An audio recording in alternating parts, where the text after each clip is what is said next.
del cielo, con maná, con pan de ángeles.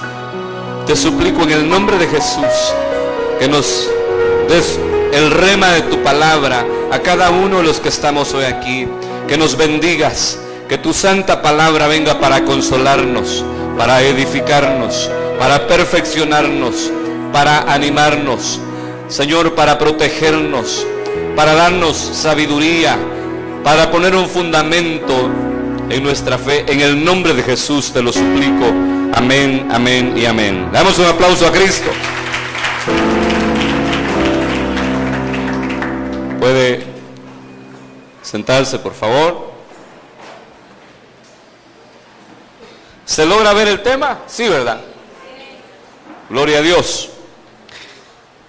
Este día lunes en el que luchamos por predicar un tema familiar, hoy quiero abordar este tema que no lo vamos a terminar hoy ni en unas 3 prédicas, pero quiero que platiquemos acerca de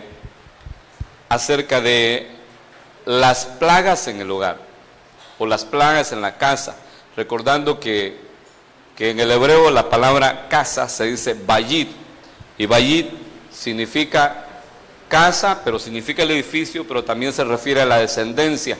Cuando el Señor le dijo a Noé que entrara al arca, le dijo: entra tú y tu casa. Y no fue Noé a arrancar el edificio donde vivía para meterlo al arca, sino que Dios le estaba mandando que entrara él con su esposa y sus hijos. Entonces, al hablar de las plagas en la casa o en el hogar, estamos hablando de las plagas que puedan llegar y visitar nuestra familia, ya sea literales o sea espirituales. Las plagas, hermano, a las que más deberíamos de tener temor son a las plagas de tipo espiritual, porque las plagas, hermano, las enfermedades comunes, físicas, que puedan llegar a una familia, pues, hermano, usted va a donde el médico o qué sé yo, pide oración y la sanidad llega, porque también la medicina es una forma que Dios dejó para poder traer sanidad a nuestras vidas. No es pecado ir al médico y no es pecado beberse un medicamento, no es pecado. Algunos hasta dicen, se beben la pastilla o la aspirina, dice en el nombre de Jesús. Pero iniciemos, veamos lo que dice la palabra de Dios.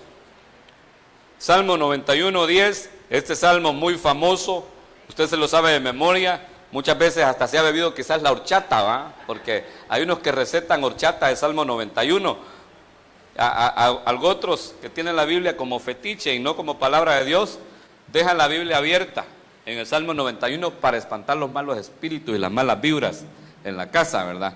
Si tu hijo, le dicen, si tu hijo tiene miedo en la noche, déjale la Biblia abierta en el Salmo 91 debajo de la cama, miada le va a amanecer. Porque la palabra, hermano, la Biblia, mire, yo la cargo ahí en la computadora, pero si usted carga Biblia, ¿quién carga Biblia? Préstame tu Biblia vos. Mire, esto es papel, ¿va que sí? Y allá en la cárcel, si alguien estuvo en la cárcel, va a decir amén. Hasta puros de marihuana se hacen de esto, de la Biblia, del papel, porque esto es papel. Y no es mía, no porque la tiraba al sol y me parara en ella. La Biblia es la palabra de Dios cuando usted y yo la creemos. Y cuando permitimos que se haga vida en nosotros, en nuestro interior. El diablo, hermano, conoce la Biblia, se la sabe de memoria. Al Señor, cuando lo tentó en el desierto, le habló con la Biblia, con la ley, versículos, le recitó de memoria. Y va que el diablo no ha cambiado por saberse la Biblia de memoria. ¿O ha dejado de ser diablo? No, sigue siendo el mismo. Entonces, la palabra es palabra de Dios cuando yo la creo y dejo que se haga vida dentro de mí. Perdón por si hay algún religioso que le está doliendo y que está diciendo cómo irrespeta la palabra de Dios. No. Para mí la Biblia es la palabra de Dios. Yo la he aceptado como tal, de Génesis hasta Apocalipsis. Pero ese salmo, el Salmo 91, muchos lo agarran de fetiche, hermano, y no es eso. Hasta para hacer brujerías lo ocupan. Y no es eso. Entonces, en el verso 10 dice el Salmo 91. En el verso 10. Esta Biblia que no le puse qué versión era, dice: no te sucederá ningún mal, ni plaga se acercará a tu morada. La Reina Valera 60 dice: no te sobrevendrá mal alguno, ni plaga tocará tu morada, tu habitación, pues, tu casa. Pero mire, el Salmo 91, yo siento bien pobre el sonido, vos, y yo ando afónico, ayúdame, porfa. Perdón, hermano, pero yo necesito ser más efectivo. Y para eso necesito oírme mejor. Es que tengo una laringite desde hace como 15 días y no me la he podido correr. Pero hoy tomo esta palabra: ninguna plaga tocará tu morada, en el nombre de Jesús. ¿Qué le estaba diciendo? El Salmo 91 tiene un montón de bendiciones, que son unas bendiciones tremendas. ¿Quién no quiere las bendiciones del Salmo 91? Pero tiene un requisito, que está en el verso 1. ¿Cómo dice el verso 1 del Salmo 91? El que habita al abrigo del Altísimo morará bajo la sombra del Omnipotente. Y ya comienza a decir de ahí para allá un montón de beneficios que el Señor trae sobre nosotros. Pero si nos mantenemos ahí habitando al abrigo del Altísimo y metidos bajo esa sombra del Todopoderoso, la cual Él ha delegado a ministros para cubrirnos y para protegernos. Pero digo esto porque algunos dicen: no, pues si yo habito a la sombra del Omnipotente, mi cobertura es Dios, y no respetan la cobertura del ministro que el Señor les delegó para que los cubriera, ¿verdad? Entonces, fíjese que ahí aparece, en el Salmo 91, aparece la cuadridimensión de Dios.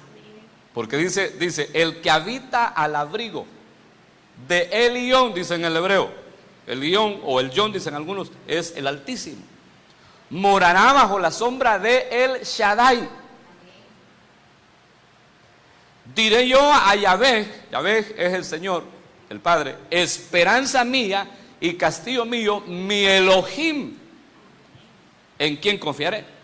Ahí está la cuadridimensión de Dios: el Padre, el Hijo, el Espíritu Santo y el Altísimo. Si moramos en esa cobertura o bajo esa cobertura, metidos en ese abrigo de nuestro Dios, entonces todas las bendiciones que ahí aparecen se vuelven una verdad para nosotros. Todas, incluyendo eso. Ahí le puse un par de moscas y sopilote yo, simulando, ¿verdad?, las plagas que pueden llegar a la casa, pero no se alcanzan a ver. Entonces, no te sucederá ningún mal. Si estás bajo la sombra del Todopoderoso, no te sucederá ningún mal, ni ninguna plaga tocará tu morada, ninguna plaga se acercará a tu habitación, a tu casa, a tus hijos, a tu descendencia, si habitas bajo la sombra del Todopoderoso. Sí, hermanos, dice la Biblia que cuando el diablo llegaron todos los hijos de Dios y se presentaron delante de Dios, y entre ellos dice el libro de Job que iba también Satanás. Y Dios le dijo: ¿de dónde vienes? Y él le dijo: de darme una vuelta allá por Sonsonate. Y le dijo el Señor: ¿no has visto a mi siervo Job, que es un hombre íntegro, perfecto, que no hay otro como él? ¿Y qué le dijo el diablo? ¿Qué le dijo el diablo? ¿Acaso te sirve de balde? Si has puesto, le dijo el diablo, un vallado, un cerco, un muro de protección alrededor de él, de sus hijos y de sus bienes. Le dijo el diablo a Dios, discutiendo acerca de Job.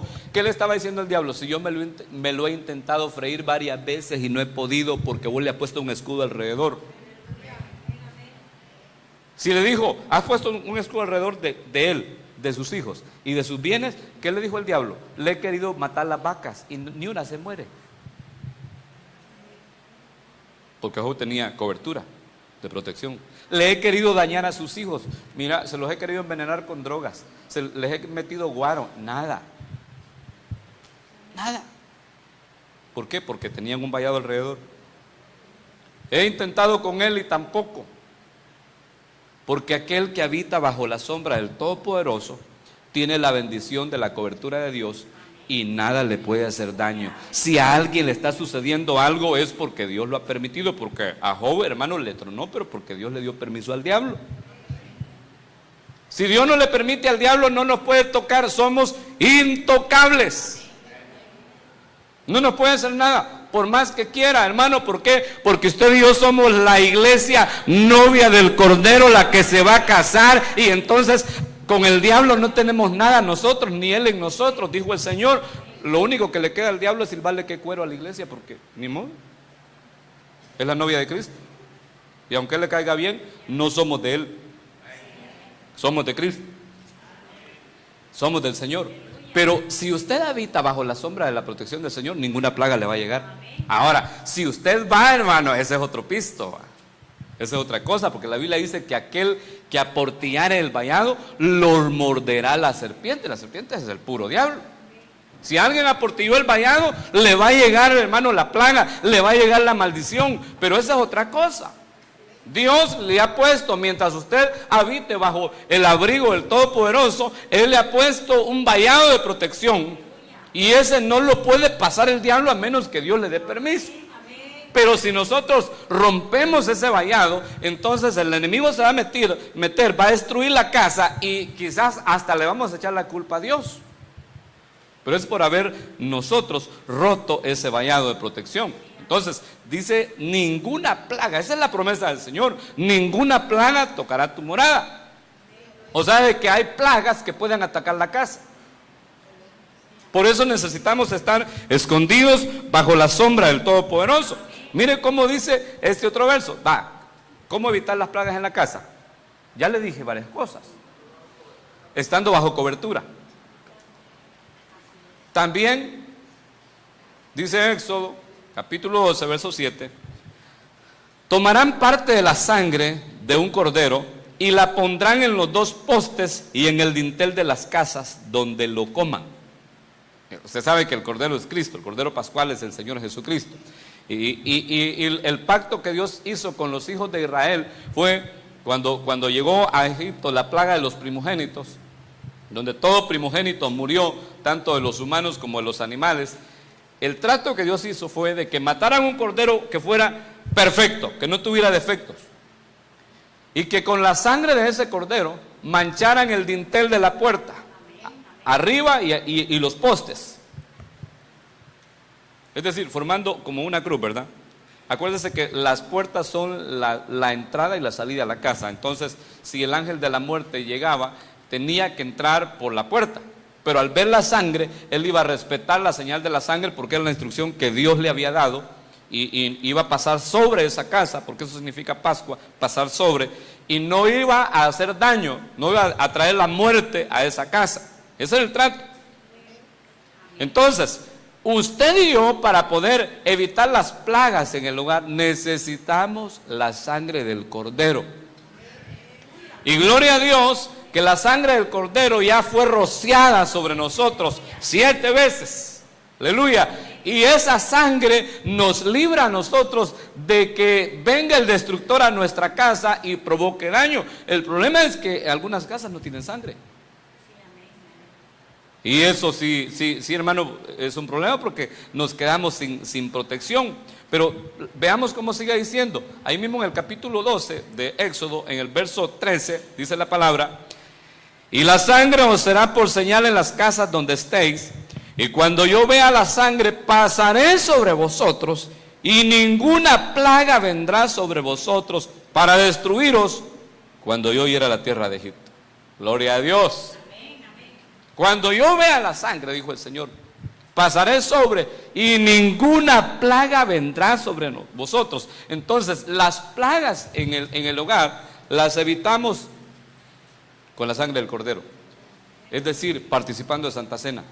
Por eso, cada vez que hay Santa Cena, hermano, participemos de Santa Cena, participemos del cuerpo y de la sangre del cordero, porque eso va a venir para alejar de nuestra casa las plagas que el enemigo quiera traer sobre ella. Fíjese. Pero veamos cómo dice también Deuteronomio 28, capítulo 28, habla, hermanos, de las bendiciones de la obediencia y las maldiciones de la desobediencia. Yo les recomiendo que se lea en su casita todo el capítulo 28 de Deuteronomios y que lo lea todos los días.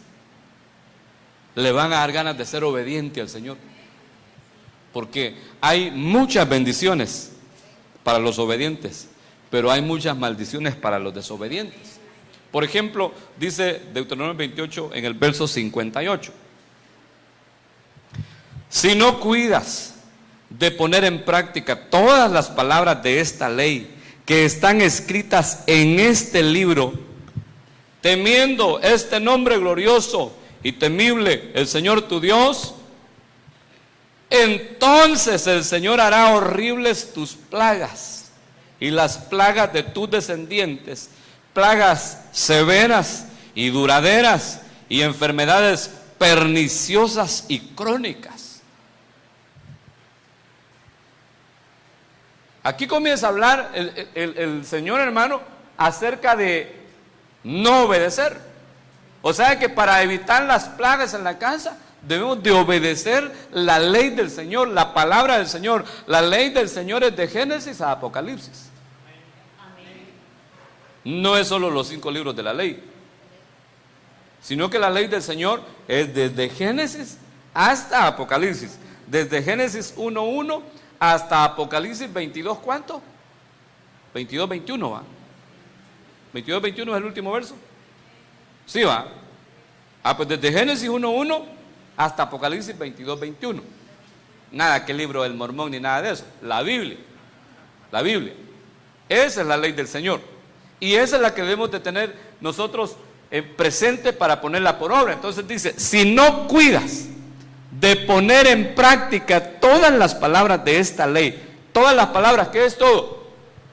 Todo es todo. Por eso hay que estudiar la palabra, hay que leer la Biblia y hay que congregarse para oír la palabra de Dios y que el Señor nos hable, que su palabra quede cada vez más grabada en nuestro corazón con letras imborrables. Si no cuidas de poner en práctica todas las palabras de esta ley que están escritas en este libro, temiendo este nombre glorioso y temible, el Señor tu Dios, entonces el Señor hará horribles, como dice Eugenio Derbeva, horribles tus plagas y las plagas de tus descendientes. O sea, de que en vez de heredarles bendición a nuestros hijos, les vamos a heredar enfermedades. Yo le pregunto, ¿qué son los descendientes? Los hijos, los nietos, los bisnietos, los tataranietos, los tataranietos, los tataranietos, los ametralladoranietos y todos los que vengan después de usted son sus descendientes. Pues si alguien hereda plagas a sus hijos, hermano, todos van a cantar, ahí viene la plaga. Todos sus hijos, todos sus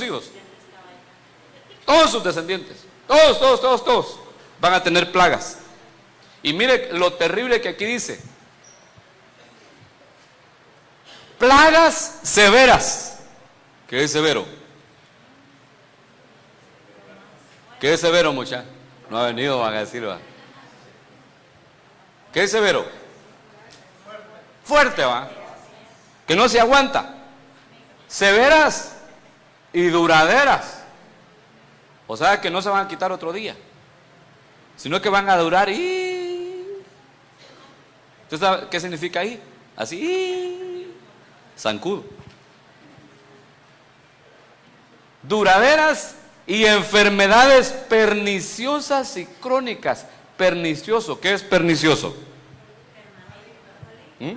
Malignas, altamente dañinas. ¿Y crónico qué es? Que no se acaba, que ya tiene años de padecer y no deja de padecer. Por eso, hermanos, mire, yo prefiero obedecerle al Señor. Yo prefiero obedecerle al Señor, obedecer su palabra. Yo prefiero, hermanos, que el Señor me ayude, porque cuesta, ¿va? ¿Qué cuesta obedecer? Ser obediente cuesta, no es fácil. Pero yo prefiero que me cueste obedecer al Señor y alejar las plagas de mi casa, a que mis hijos hereden un montón de maldiciones. Porque lo que nosotros hagamos, hermano, repercute sobre nuestros hijos porque somos cobertura. ¿Les heredamos maldición o les heredamos bendición?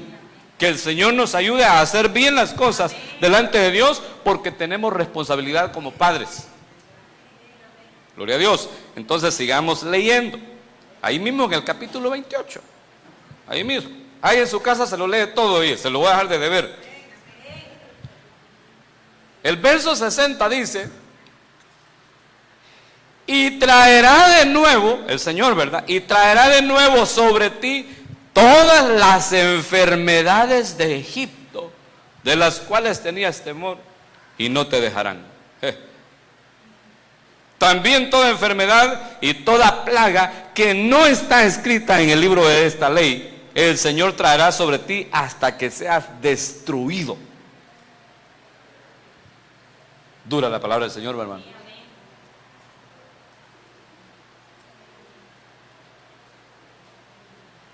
El Señor, para los desobedientes, eso no es para nosotros, es para los desobedientes. Yo por si acaso se lo estoy predicando. Pero si somos desobedientes, dice que el Señor traerá de nuevo sobre ti todas las enfermedades de Egipto, hermano, todas las enfermedades de Egipto, todas las plagas de Egipto. ¿Cuáles fueron las plagas de Egipto? ¿Ah? La de los piojos. ¿Nadie tiene piojos, hermano? Mire, tendríamos que estudiar las plagas que llegaron a Egipto, porque es una promesa que el Señor hace a los desobedientes y dice que Él traerá de nuevo sobre ti todas las enfermedades de Egipto, de las cuales tenías temor. Él traerá todas las enfermedades de Egipto, todas. ¿Cuántas fueron? Mire, tenemos que estudiarlas todas. Tenemos que estudiarlas. ¿Para qué? Para evitarlas en el hogar. Para que anhelemos y deseemos mejor ser obedientes, para que esa plaga, si ya llegó, se vaya. Y si no ha llegado, que no vaya a llegar. Porque, hermano, puede que más de alguna plaga bandida de esa la tengamos en la casa. Porque todo lo que está escrito en el Antiguo Testamento, hermano, para nosotros es espiritual. Así es el apóstol Pablo. Yo hallo, dijo el apóstol Pablo, ya en el Nuevo Testamento, que la ley es espiritual. Y el primer libro de la ley es Génesis. Las plagas que están escritas en Génesis, para nosotros se pueden dar en lo espiritual. Hay algunas plagas, hermano, que yo le escribí aquí. Bueno, yo le escribí las 10, por si alguien no se acuerda, de las 10 plagas de Egipto. Dicen que uno de los escritores de Faraón fue el que escribió la canción esa, Ahí viene la plaga. La plaga de la sangre. ¿Se acuerda de la plaga de la sangre? Cuando se convirtió en sangre el río Nilo y todas las fuentes de las aguas de Egipto se convirtieron en sangre. La otra plaga es la plaga de ranas, la plaga de sapos. ¿A quién le gustan las ranas? Hay gente que se las come, va. La plaga de ranas, por más que le gusten, hermano, no creo que quiera tenerlas en su casa, ¿o sí? ¿Alguien tiene de mascota una rana? ¿Algún sapo así grandote?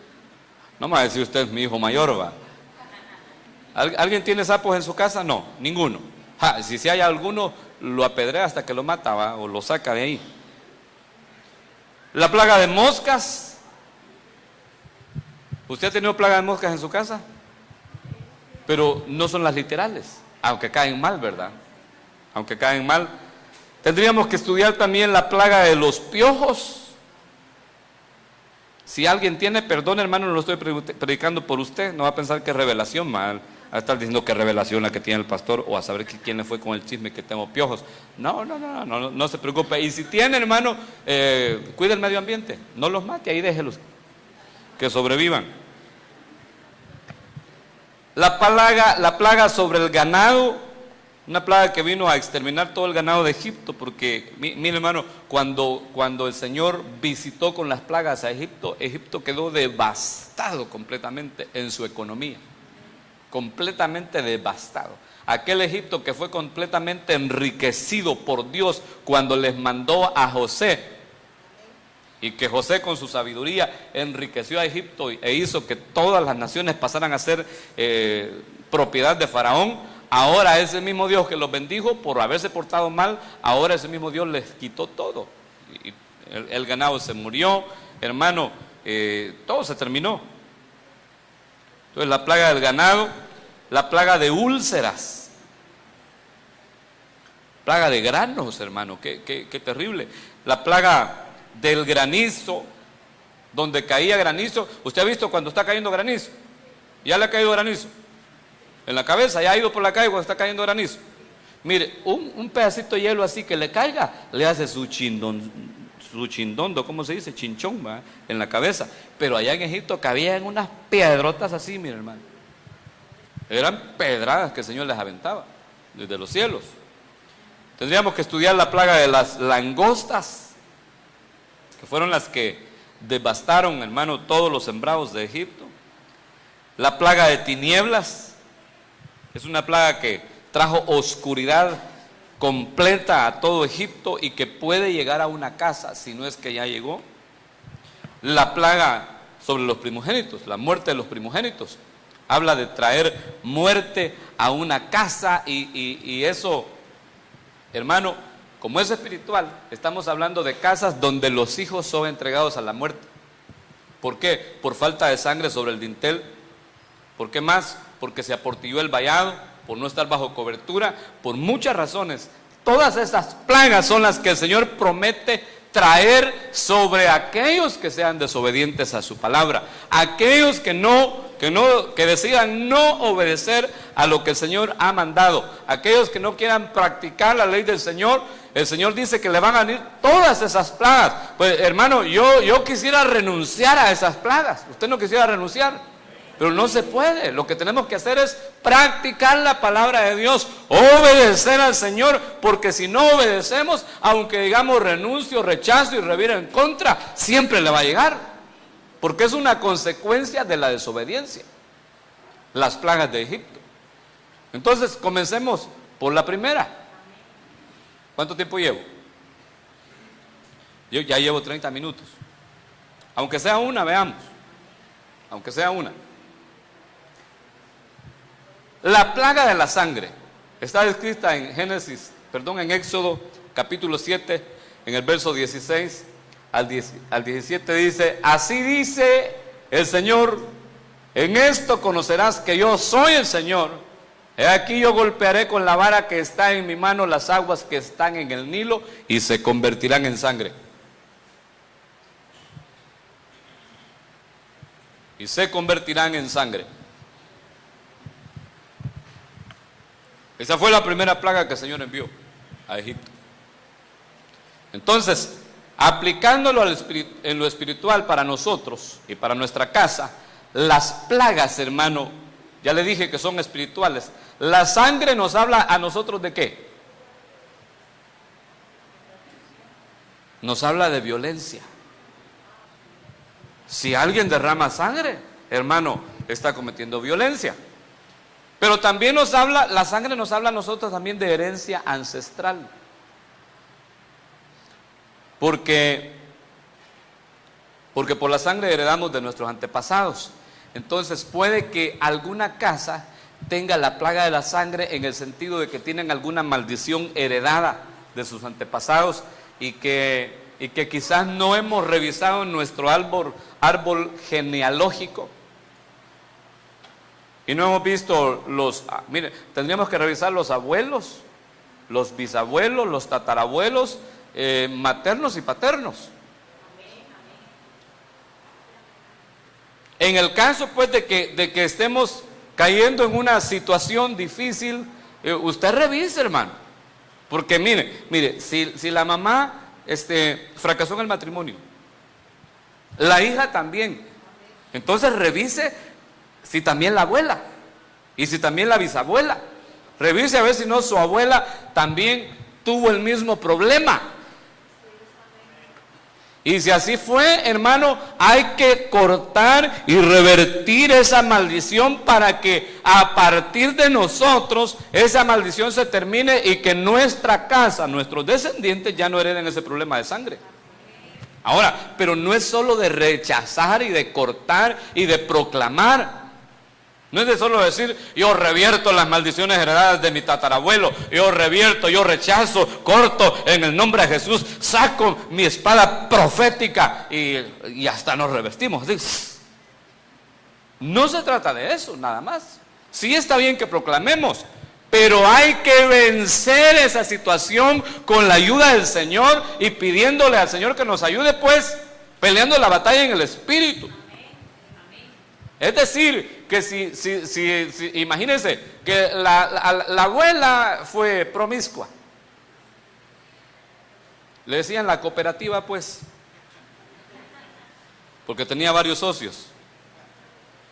La bisabuela, la abuela, la mamá también, y hoy también la muchacha igual. ¿Qué tiene que hacer para que esa maldición ya no la hereden sus hijas? Vencer esa situación, vencer en el nombre de Jesús, vencer esa situación. Aquí, si alguien, imagínense que alguien tiene problemas con el trancazo, que se echa los tapis de vez en cuando, o tal vez no de vez en cuando, sino que ya no puede vivir sin guaro. Y ha luchado, se congrega y todo, busca al Señor, hasta ha ayunado y le ha pedido a Dios que le ayude para quitarse el vicio y no puede. Revise su árbol genealógico. Quizás es una maldición alcohólica, hermano, heredada a saber desde dónde, y que no se ha podido romper porque no ha habido un valiente que quiera enfrentarse a la situación, a esa potestad y vencerla, y ya cuando la venció, entonces proclamar bendición para sus hijos. Se necesita. Pero le decía que también la sangre nos habla a nosotros de violencia. Violencia. Aquel que derrama sangre es un violento, está haciendo violencia. El que derrama sangre. Pero,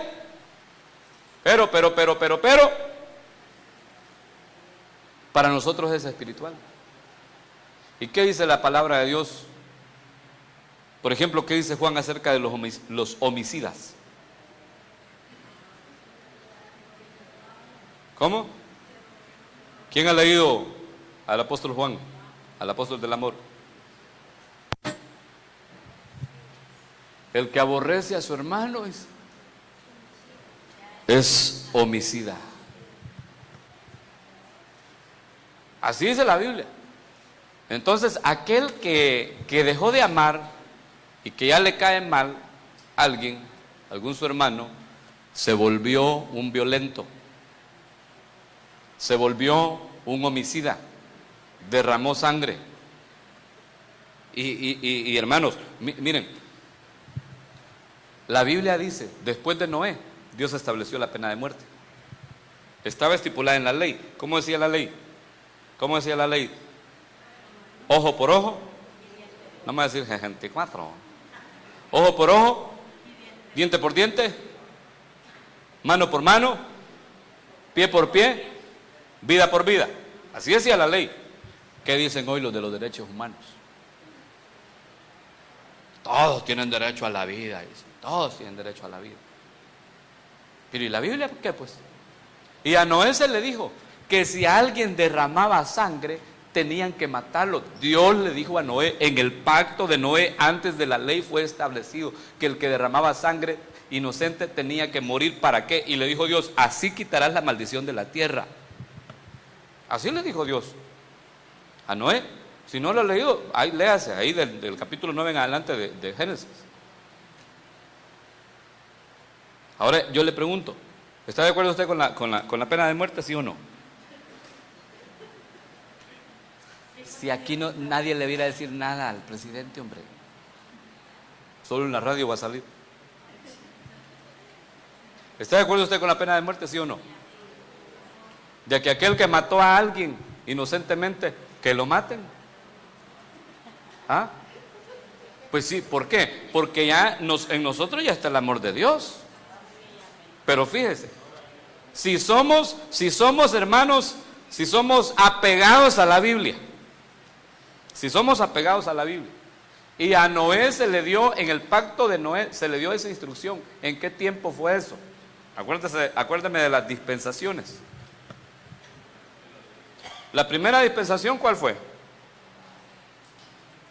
Como dijo el de Neuro Vital Fuerte, ay Dios mío. La inocencia, allá en el huerto del Edén. La segunda dispensación o el segundo tiempo, pues, ¿cuál fue? No, la conciencia, porque el hombre cuando pecó pasó a ser consciente del bien y del mal.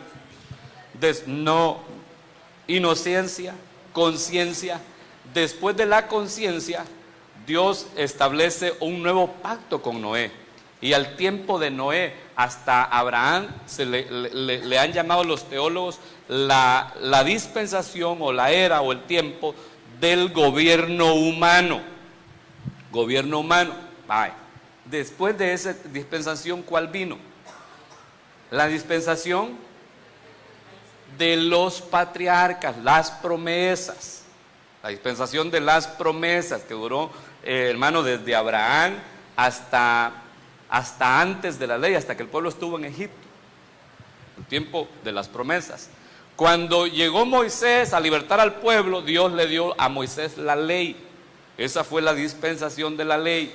Y después, hermano, cuando Cristo vino y murió y resucitó y expió nuestros pecados, entramos a la dispensación de la gracia en la cual estamos hasta hoy. Cuando la iglesia sea arrebatada, vamos a entrar a una nueva dispensación, la cual se llamará el milenio o reino milenial de Cristo aquí en la tierra. Pero bueno, ese es otro pisto, ¿va? Se lo estoy mencionando porque ¿en qué tiempo fue establecida la pena de muerte? ¿Cuál? En la del gobierno humano, en el tiempo de Noé, gobierno humano. ¿Qué dispensaciones vinieron después? Promesas, ley y gracia. Entonces, ¿quiénes entraron en la dispensación de las promesas? ¿Entró todo el mundo? No. Las promesas fueron solo para Abraham y para sus descendientes. Ah, pues sí, pero ya a través de Cristo. No en ese tiempo. En el tiempo de las promesas llegó hasta que el pueblo estuvo en Egipto. Los que entraron en la dispensación de las promesas fueron los patriarcas. Luego, ¿cuál dispensación vino? La de la ley. ¿Para quiénes fue la dispensación de la ley? Para Israel. Para Israel fue la ley, ¿sí o no? Después vino la otra dispensación, la de la gracia. ¿Para quién es la dispensación de la gracia? ¿Para quién? Sí, es para nosotros, pero ¿por qué? Es para los que acepten a Jesucristo como su Señor y Salvador. Entonces, todo aquel, mire, óigame esto, todo aquel que no ha entrado en ninguna de las otras dispensaciones, sigue en la dispensación del gobierno humano. Todo aquel que no entró en la dispensación de las promesas, ¿y cómo iban a entrar si no son hijos de Abraham? No entró en la ley porque tampoco es de la nación de Israel. Y no ha entrado en la gracia porque no ha aceptado a Cristo, sigue en la dispensación del gobierno humano. Entonces, la tierra sigue maldita por tanta sangre inocente que se ha derramado y que no se ha vengado según como Dios instruyó. Yo le estoy predicando la palabra de Dios. Si alguien no está de acuerdo, cada quien puede pensar todo lo que quiera. Mi propósito no es ni siquiera convencerlo. Yo he venido aquí a predicar. Y eso estoy haciendo. Si el Espíritu Santo no convence a alguien, ¿y uno qué puedo hacer? ¿Verdad? Entonces, ¿qué le quiero decir?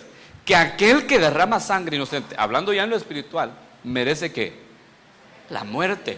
Y en lo espiritual así es. Es decir, que si el apóstol Juan dice que aquel que aborrece a su hermano es homicida, como es un homicida, ¿qué es lo que él trae a su vida como consecuencia? La muerte espiritual. No tiene vida permanente. En lo espiritual es así como se lo acabo de explicar en lo literal. Es decir, que si yo no quiero a alguien de los hermanos aquí en la iglesia, yo le digo, mire, usted me cae mal, hermano, pero así como tropezón en ayunas, y no lo amo, no lo quiero, lo odio, no se me ponga enfrente, por favor, yo me volví un homicida. Y como consecuencia, yo también morí espiritualmente. Traje la muerte sobre mi vida. ¿Me está entendiendo? Vaya, pues, entonces, el no amar, el aborrecer a alguien es violencia. Diga conmigo, si yo no amo, sino que odio, soy violento. Pues resulta de que en los hogares, en las casas, hermano, híjoles, y cuando eran novios, no podían parar de verse. Se miraban así, no pispileaban.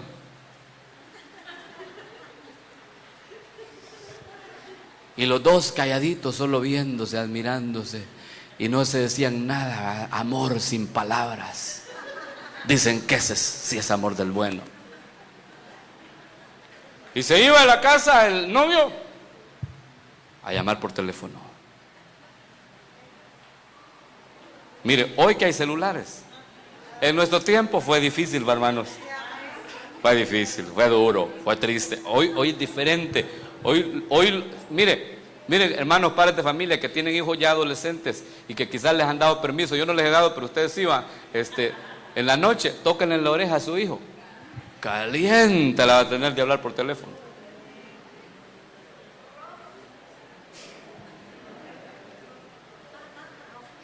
Nadie dice amén, va. Nadie dice amén. Yo conozco una cipota, no es de la iglesia, no se preocupen. Mire, se va el cipote como a las 10 de la casa, va. Se va. No han pasado 10 minutos cuando ring el celular. Lo agarra y se lo pone. Y hablan así calladito, hermano.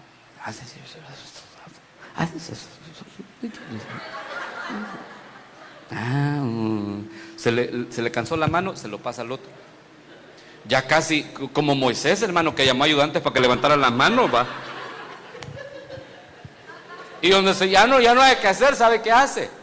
Se acuesta y se pone el teléfono aquí, porque ya no aguanta la mano de tenérselo. Y cuando siente que ya le duele la oreja, se lo quita y se da vuelta para el otro lado. Aquí le queda el teclado del celular en el cachete. Porque solo hablando quieren pasar, hermanos. Sí, mire, no son nada los tórtolos en el noviazgo. Pero se casaron y, hermano, y después de cierto tiempo, aquellos que pasaban solo pegaditos, hoy cantan camas separadas. Y como no tienen dos camas, lo que han hecho es que le han echado un cerco, un alambre de púas, ¿va?, en medio para no acercarse. Y ya no se aman. Ya no se quieren como antes. Estaban tan enamorados que ahora se odian. ¿Y eso qué es? Plaga de sangre en la casa, hermano. Eso es violencia en el hogar. Eso es violencia en el matrimonio. Violencia. Hijos que pasan con la canota larga ahí con sus papás y que no les hablan. Violencia en la casa. Y hay violencia de esposo a esposa, de esposa a esposo, hermano, porque también se da. Hay mujeres que se truenan al marido, que le pegan, pues, y que le pegan, y así como hombre. Yo conozco. De aquí no, por supuesto, ¿va? Aquí solo hay mujeres pasivas, tranquilas, contentas, encantadoras, amables, llenas de amor, dulcísimas, hermano, preciosas, ¿verdad? Ni un hombre dijo amén. Pero yo sé de mujeres que le pegan al marido. No voy a decir amén ninguna hermana, pero yo sé. Yo sé. Entonces, esa es violencia, hermano. Violencia de la esposa hacia el esposo. Hay violencia de padres a hijos, de hijos hacia padres y entre hermanos. Y según la Biblia. Según la Biblia. Y hermano, mire, la violencia, hermano, que se da en los hogares, no solo es, hermano, de zamparle un cacerolazo al marido o de que el marido se cuaje a la mujer así a puño cerrado, sino que también con palabras. Y esa es la que más abunda. Y eso es derramar sangre en el hogar. Esa es plaga de sangre en la casa. Y ¿sabe qué es lo más terrible? ¿Sabe qué es lo más terrible? Que galán cantamos. Te amo. Al Señor va. Te amo. Es todo lo que puedo decir. Y con la mujer bien penqueada. Fíjese. La plaga en el hogar, pues. Es que mire, hermano, el evangelio, donde se tiene que vivir el verdadero evangelio es en la casa. Que nuestros hijos vean a Cristo en nosotros, sus padres. Que la esposa vea a Cristo en el esposo. Y igual el marido, pues que vea a Cristo en su mujer. Es en la casa. Hermano, aquí bien fácil bajarse a los demás, pero en la casa cuesta más. O sea, uno se puede bajar a la familia, pero cuesta más. A veces lo pueden bien a uno. Por eso es que para probar si alguien ya cambió, hay que preguntarle a la mujer. O hay que preguntarle al hombre, al marido, o a los hijos. O llevémoslo a jugar pelota. Para ver si alguien ya cambió. ¿Me está entendiendo? Entonces, cuidado con la plaga de sangre. Veamos. Híjole, hermano, ya es tarde. Veamos algunos casos. Mire, este caso que le voy a mencionar es violencia del esposo a la esposa. Primer libro de Samuel, capítulo 25, en el verso 3 dice: y había un hombre en Mahón, su nombre era Nabal. ¿Sabe qué significa Nabal? ¿Qué significa? ¿Cómo? Ya no se acuerdan cuando vimos los navales. ¿Qué significa? Necio, ¿qué más? Terco, testarudo, bruto, estúpido. También hay Biblias que traducen el significado de Nabal como estúpido. Áspero. Dice esta Biblia dice que se llamaba Nabal, del clan de Caleb, y su mujer se llamaba Abigail. La mujer era inteligente, ¿sabe? Que se congregaba en la roca. Hoy 3 dijeron amén nomás. Dios mío. ¿Cuántas hermanas inteligentes hay aquí? Pero quiero ver quiénes no dijeron amén. Las vamos a ministrar porque, hermana, aquí solo inteligentes vienen. Aquí no vienen dundas. Aquí solo inteligentes. ¿Cuántas inteligentes hay? Dígalo fuerte, más si tiene el marido ahí cerquita, que oiga, que usted es inteligente. Pero dice, la mujer era inteligente y atractiva. Hay Biblias que dicen que era de hermosa figura. Inteligente y atractiva. ¿Y qué quiere decir eso? Que no solo era bonita, sino que también pensaba. Porque, oye, hay cipotas, hermano, que se ven bien bonitas de afuera, pero no tienen nada de cerebro. Cerebro a buscar. Tienen otros atributos bien pronunciados, pero cerebro no encuentra. Inteligencia no haya. Y eso es lo que más hay que buscar.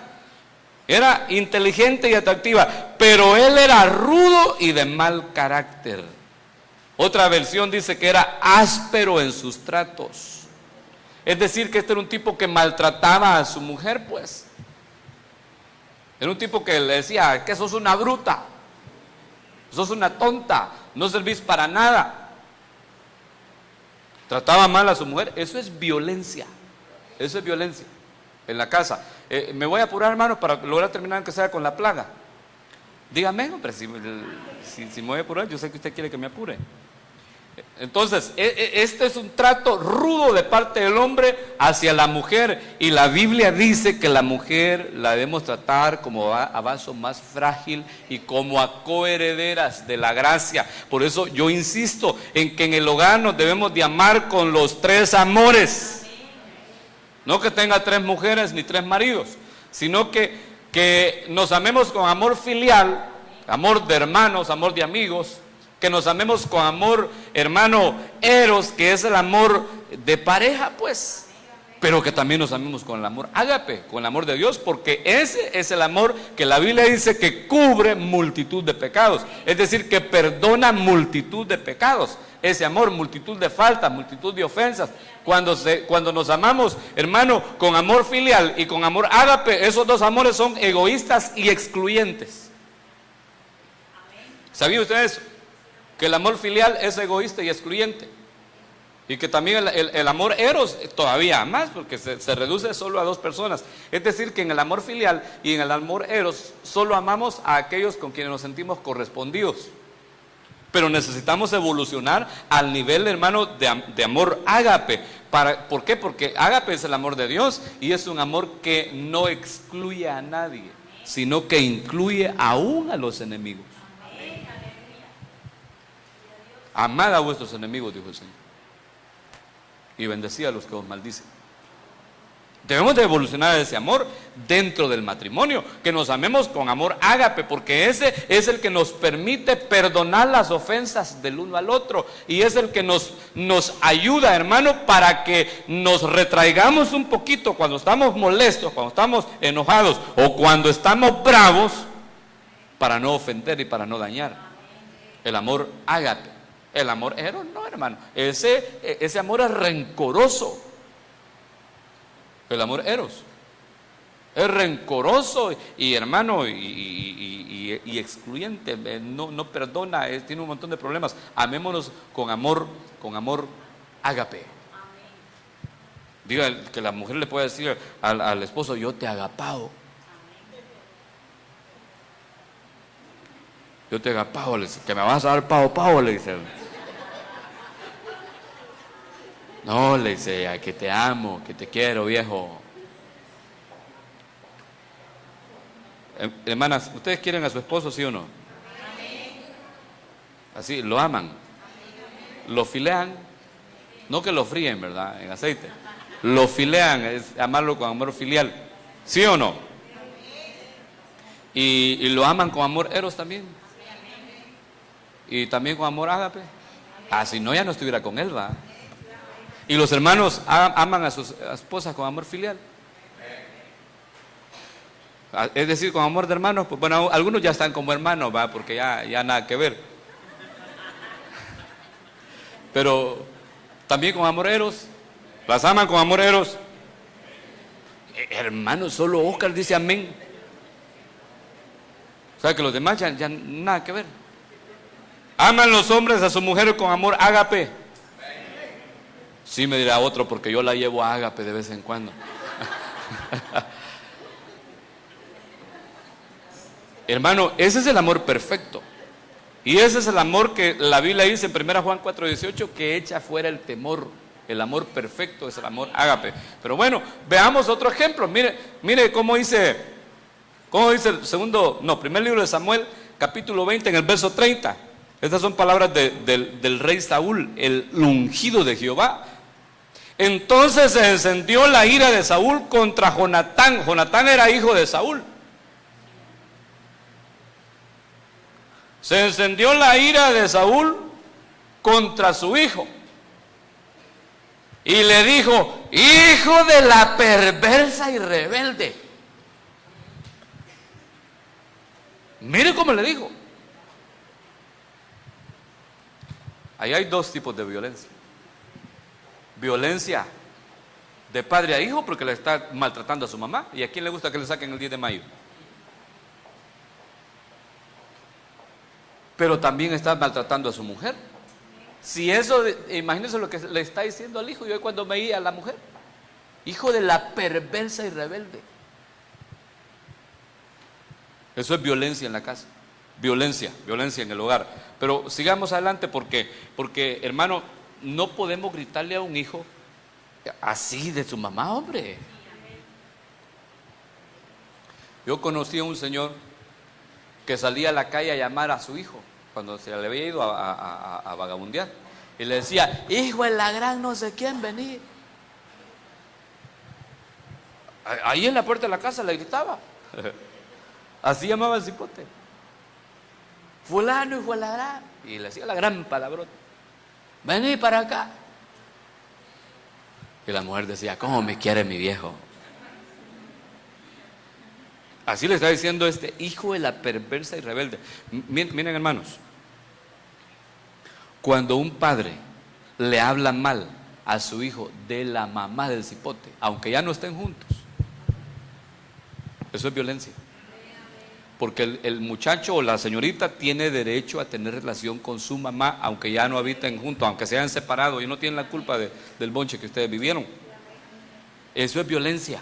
Y ya no digamos dentro del hogar, dentro de la casa, que se va a poner el papá a poner en contra a su hijo de su mamá o viceversa. Mira que esa vieja de tu nana, mira cómo es de rebelde, no vayas a ser vos como ella. No podemos hacer eso. Eso es, hermano, eso es violencia. Eso es plaga de sangre en la casa, en los hogares. No podemos hacer eso. No podemos. No podemos trabajar a los hijos a nuestro favor y en contra del otro, del cónyuge. No, no, no, no, no, no, no. Eso es violencia familiar. Eso es plaga de sangre en la casa. No se puede. No, no, no, no se puede. Usted está derramando sangre si está haciendo eso. Mucho cuidado. Porque la Biblia dice en Efesios capítulo 6, verso 4: y vosotros, padres, no provoquéis a ira a vuestros hijos, sino criadlos en disciplina e instrucción del Señor. Es decir, dice que hay que disciplinarlos y que hay que instruirlos, pero dice que no los provoquemos a ira. ¿Cómo un padre provoca ira a sus hijos? De la forma que acabamos de mencionar. ¿Cómo? Tratándolos mal, dirigiéndose a ellos con palabras denigrantes. Los provocamos a ira. También cuando estamos con ellos, friega y que friega por alguna situación.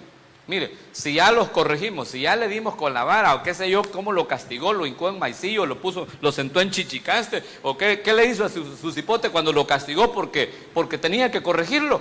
Ya se acabó, pues ya lo arregló. No le tenga la fiesta todos los 7 días de la semana, los 30 días del mes y los 365 días del año.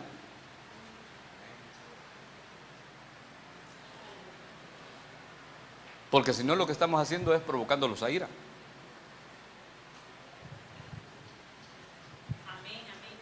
No provoquemos a ira a nuestros hijos. Cuidemos el corazón de nuestros hijos. Permitamos que ellos desarrollen un buen carácter y que les sirvan al Señor. Instruyámoslos en la instrucción del Señor, es decir, con la palabra de Dios. Instruyámoslos. Y si no los instruye usted en su casa, pues tráigalos al culto, mándelos al discipulado, mándelos allá arriba que reciban clases. Les dan clases. A veces les cuentan la historia de Ciguanaba también, pero les dan clases de Biblia, o sea, de vez en cuando. Mándelos a que reciban clases, que reciban la instrucción de la palabra. Ahí con hermano Coco es bueno para enseñarle a los hipotes. Que puedan aprender palabra del Señor, que aprendan la instrucción del Señor. Seguimos ahí corriendito. Dice el primer libro de Reyes 3:19, hablando siempre de la violencia de los padres hacia los hijos. Dice: y el hijo de esta mujer murió durante la noche porque ella se durmió sobre él. ¿Se acuerda de esa historia? Cuando llegan aquellas 2 mujeres que tenían de profesión vender ramas, que la Biblia dice que eran rameras. Dice que a las 2 les nacieron los hijos pegaditos. Al tercer día que nació el uno, nació el otro. Y entonces el de una se murió y vino la otra, la que se le había muerto, y se lo cambió a la que lo tenía vivo. Y como los hipotes estaban recién nacidos, hermano, y saber de qué tata eran, no hallaban quién era quién. Entonces fueron donde el rey. Y se acuerda que el rey mandó a traer una espada. Dijo: pues lo vamos a partir, le vamos a dar la mitad a cada una. Y una de ellas dijo: no, señor mío, que le quede a ella. Entonces dijo el rey: de ella es. Y dice la Biblia que la fama de Salomón se corrió por todo el mundo de que era un hombre sabio, por ese hecho que él hizo. Pero yo quiero que saquemos enseñanza de esto, porque dice: y el hijo de esta mujer murió durante la noche. Él estaba viviendo un periodo de tinieblas. Y cómo no, si era ramera, porque ella se durmió sobre él. Entonces nosotros podemos matar a nuestros hijos si nos dormimos. Mire, aquel padre que se duerme, ya sea en la educación de su hijo, en la corrección de su hijo, en la disciplina de su hijo, para traerlo a la casa de Dios. Si se duerme, usted está provocando violencia porque lo está mandando al infierno. No nos podemos dormir, no nos podemos descuidar, peor en este tiempo, que es un tiempo tan difícil. No podemos dormirnos. No se me duerma, por favor. Aquí en el culto está bueno que se duerma si usted quiere. Si viene cansado, échese la siesta, nadie le va a decir nada. Pero en cuanto a sus hijos, no se duerma, porque lo va a matar. Lo va a matar. Ahí está a veces dormida la mujer o dormido el hombre en cuanto a su hijo, porque le dice: hijo, no va a ir al culto. Ay, no, papá, tengo tarea, fíjate. Vieras que ver la novela quiere. Vieras que trabajar el que me han dejado, es que mira, que esa señora que me da sociales, vieras que mujeres, si no la quisiera ni ver. Ay, vaya, pues quédate. Y se viene para la iglesia él y la deja en la casa. ¿Sabe qué estudió? Facebook. Cuando llegue a su casa la va a hallar, bueno, dentro de unos años, no va a ser licenciada en administración de empresas, sino que en Facebook. En Facebook, Twitter, ¿y qué más? Y Hi-Fi, no, Hi-Fi ya no va. No se duerma, no se duerma. Sus hijos tienen que venir con usted al culto. Tienen que venir, tienen que estar aquí. Ay, no, es que no me gusta. ¿Y qué me importa que le guste o que no le guste? Si está bajo mi cobertura, bajo mi dominio, si yo le doy de comer, si yo lo visto, yo lo calzo, tiene que hacer lo que yo le diga. Hay que diga otra cosa, la ley le pina. ¿Qué me importa? Son mis hijos. Porque la ley de Pina dice que no podemos obligar a un niño a practicar una religión. Así dice la ley de Pina. Pero yo a mis hijos sí los voy a obligar, porque son mis hijos. Y yo no quiero hijos para el infierno, yo quiero que mis hijos hereden el reino de los cielos, no sé usted. Gloria a Dios, denle ese aplauso a Cristo. Ay, hermano, mire, el tiempo nos comió, pero yo le quiero mostrar este verso en otras versiones, en otras traducciones. Esta era la Biblia de las Américas. Mire cómo lo traduce la traducción lenguaje actual.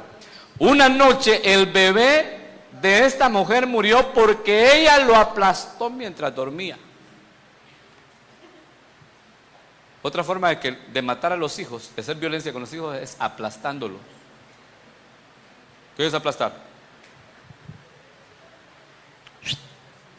¿Qué es aplastar? ¿Cómo? Es ponerle el pie. ¿Qué es lo que aplasta usted, pues? Las cucarachas. ¿Qué más? Los alacranes. Y hasta le cantan los nietos, mate el alacrán, abuelita, mátalo con el tacón. Usted mata insectos con el pie. Aplastados los hace, ¿va? Pues aplastar a los hijos es denigrarlos, es bajarles la autoestima, es decirles que no sirven para nada. ¿Cómo? Humillarlos. Ahí crece el pobre cipote, crece pensando que él es un dundo, porque eso le han dicho toda la vida en la casa. Crece pensando que él no sirve para nada, porque eso le dijeron siempre en su casa. Crece él pensando que para lo único que está bueno es para que le peguen una pedrada, porque eso le han dicho en la casa todo el tiempo. Eso es aplastar a los hijos y es matarlos. No podemos matar a nuestros hijos. Levantémosles la autoestima. Que ellos sepan que pueden, que son inteligentes, que tienen capacidades, que son obedientes. Aunque sea medio burro el cipote, ya le dijo, qué obediente sos. Gloria a Dios. Mire cómo lo traduce esta Biblia. La Reina Valera actualizada. Mire, leamos ese verso, por favor, ahí en la Reina Valera actualizada, así en voz alta, por favor. ¿Cómo dice?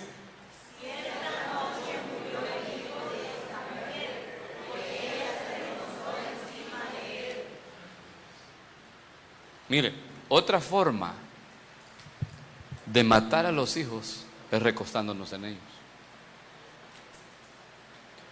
Yo no sé si alguien de ustedes oyó un tema el año pasado, no me acuerdo si fue para el retiro o fue antes, o creo que fue un estudio de pastores, un tema del apóstol Sergio, donde habló de los reclinatorios. Ese era el tema, los reclinatorios. ¿Se acuerdan? ¿De qué habló? ¿Qué es un reclinatorio según el concepto que él nos dio? Es para descansar, para reposar. Ajá. Pero un reclinatorio acá en la iglesia, por ejemplo, yo ahorita estoy en un reclinatorio para mi pastor. ¿Por qué? Él se ha ido a administrar una congregación y descansó en mí la responsabilidad de predicar ahora. Eso es un reclinatorio. Entonces yo soy un reclinatorio para mi apóstol. Así como otros líderes aquí en la congregación son un reclinatorio. Solo que hay reclinatorios que van de lado y se caen. Entonces, un reclinatorio es alguien, hablando ya de personas, es alguien en quien yo descanso, en quien yo me recuesto, pues, para descansar. Eso es un reclinatorio. Pues hay padres que tienen a sus hijos como eso, como reclinatorios. Ahí se recuestan ellos. ¿Qué quiere decir esto? que hay padres que su pobre muchacho comenzó a trabajar y el cheque le quitan. No, es que yo tengo que pagar aquí, tengo que pagar lo otro. Se está recostando en él por las responsabilidades que tiene. ¿Y qué culpa tiene el bicho que usted deba aquí, que deba allá, que deba donde, que pague la luz y que pague aquí? Sí, el muchacho tiene la obligación de ayudar y de honrarle y colaborar, pero eso es algo que él lo tiene que hacer. Yo no puedo llegar el día que mi hijo trabaje, yo tengo fe, ¿verdad? El día que mis hijos trabajen y yo, ¿qué puedo hacer? Decirles, ¿con qué me van a ayudar, muchachos? Aquí hay que pagar la luz, hay que pagar el agua, hay que pagar aquí. ¿Con qué me van a ayudar? Con algo tienen que ayudar, ¿va? Es responsabilidad de los hijos. Pero dice el apóstol Pablo en la palabra de Dios que no son los hijos los que acumulan para los padres, sino los padres para los hijos. Y los hijos tienen la obligación de ayudar a sus padres y de colaborar en la casa, pero no es de ellos la responsabilidad de su casa, sino del tata y la nana que lo trajo a este mundo. Entonces no podemos ahogarlos de esa manera.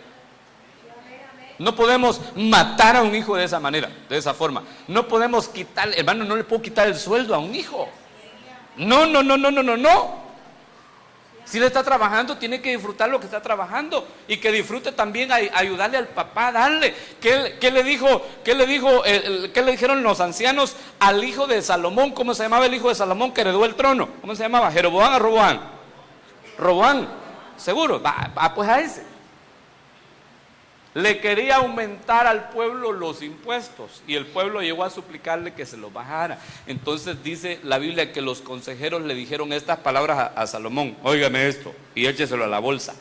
Le dijeron al rey: sírvele a este pueblo y ellos te servirán para siempre. Así le dijeron a Salomón: sírvele a este pueblo y ellos te van a servir para siempre como consecuencia de haberle servido a ellos. Entonces, como padres, si yo les sirvo a mis hijos, ellos voluntariamente me van a servir toda mi vida y yo no tengo que andarles exigiendo nada. ¿Por qué? Porque yo les he servido a ellos. ¿Me está entendiendo? Pero no puedo recostarme yo en ellos y ponerles toda mi carga. ¿Por qué? Porque los voy a matar, los voy a ahogar. No van a desear ellos, hermano, vivir conmigo por eso. No podemos. La responsabilidad que yo tengo, yo me las he buscado, no son de mis hijos. Gloria a Dios. Mire, tengo mucho que predicarle, pero mejor póngase de pie porque si sigo ya no vamos a terminar, ya es tarde. Son las 8:30, le prediqué 1 hora con 8 minutos, perdóneme, discúlpeme, pero necesitamos hablar de la palabra de Dios.